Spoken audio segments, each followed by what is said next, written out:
আলহামদুলিল্লাহ অনেক ভালো আইছিলাম আপনার ভাইয়ের বিয়ে সম্মান হবে রহমান খান আছে না রহমান খানের পোলা ওই যে কাজিম খান তারপর মামুন খান তো আমার বিয়ে করে নাই এই মামুন খানের বিয়ের সম্বন্ধে যাইছিলাম আপনার ভাইয়ের। আরে রহমান খান তো আমার পুরনো বন্ধু, ও তো আমার খুব ঘনিষ্ঠ কাছের লোক। আরে অনেক কয়ে দিও ওই কখন আমার বাড়িতে বিয়ের প্রস্তাব নিয়ে এবার ছেলের জন্য আমি এক পায়ে খারাপ অনেক আসতে বলো অনেকিয়া আমার এই বাড়ি দরজাটা সবসময় খোলা আর অনেক কখনোই গেলে না ওই আইয়াদের আমার ভাই এখানে নিয়ে যায়। আলহামদুলিল্লাহ আমার কোনো তাহলে আমি যাই, আমি যাই, রহমান খানের দাম বলতেছি। হ্যাঁ, আপনাদের একটু দেখা করেন। আচ্ছা। তাহলে আসুন না, চলে যাও। মাথা দিয়ে দিচ্ছি। বিয়ার কাজ হোক।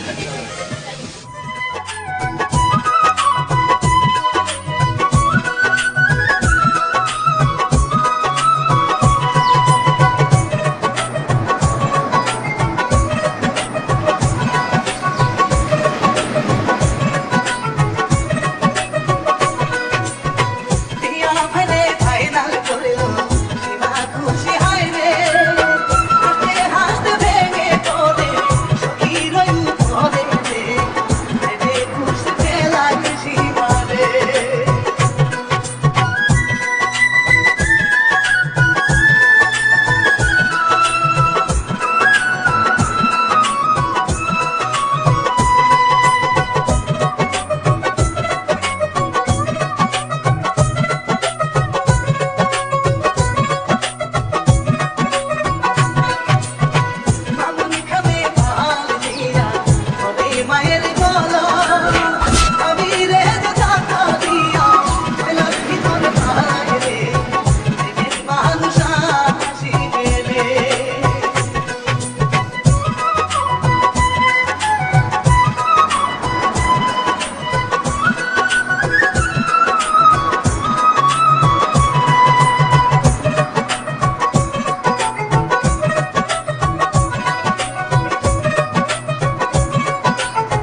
ওই এলাকার কোনো লোক যদি আমার এলাকায় আসে হাত পা পাইন জ্বালাবি বাদ বাহি আমি বুঝো কথা বলে থাকো কি আবার হ্যাঁ তারপর ঠিকই কইছে সারা রাত পাহারা দিবি কেউ যে ঢুকে লগে লগে হয়ে যাবেন সুধীরে আমি তো মামুর সাথে দিতে পারছি না মামুর সাথে আমার দেখা করতেই হবে কেন দেখো মুখে কোনা তোর তুই কোনো চিন্তা করিস না আমি দেখা বুকটা করে যাইয়া মামুনে নিয়ে আম আমি সত্যি কথা বাবা বাবা কিন্তু কোনোদিন তার বন্ধুত্ব নষ্ট করবো সেখানে তোর চাইবো শুন তোর বাবা সম্পর্ক রাখবো কি না রাখবো সেটা আমার দেখার বিষয় না আমি এই সম্পর্ক রাখতে দিব না ঠিক আছে বাবা, তুমি আমার সাথে থেকো আমার এলাকায় কোনো লোক ঢুকতে পারবো না ঠিক আছে ঢুকে বলতে হবে না ঠিক আছে বাবা তাই হইলো।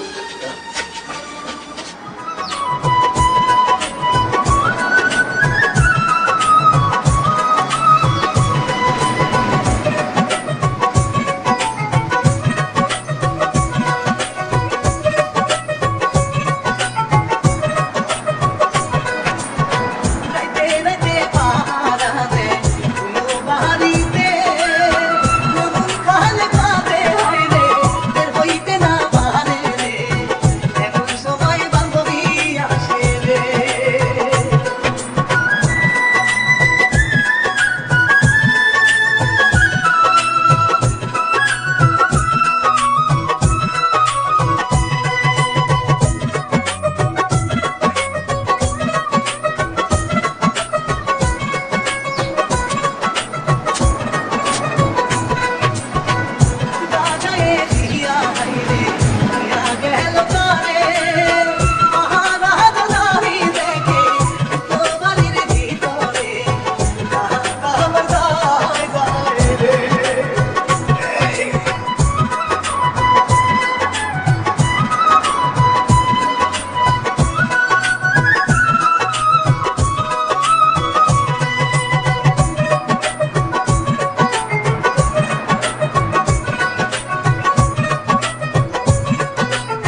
তুই এখন ওই মেয়ের কাছে যাস তাহলে মনে করবি তোর পাঞ্চি হয়ে দাঁড়িয়েছে সেভাবে তোর মা মারা যাবে। এখন তুই বল তুই কি ওই মেয়ের কাছে যাবি কিনা? না না আমি আর যাবো না মেয়ের কাছে। শুনলি ও যাবে না, ওই মেয়ের কাছে যাবে না। ওরে বিয়ে মারিস না বাবা। ওরে কইয়া দাও আর কখনো যেন এই বাড়ি সে মজা। আমার বহুত কষ্ট হয়েছে, আমার বাপটা শুধু ওর কারণে মারা গেছে। আমাদের শোনা সঙ্গে তোস তোস হয়ে গেছে শুধু একটু ভালোবাসার জন্য। তুই ভালো করে কয়ে দাও, ভালো করে কয়ে দাও। একটু ভালো করে গিয়ে দাও। আমি তো বলবো আমি তো তো এই সুন্দরীকে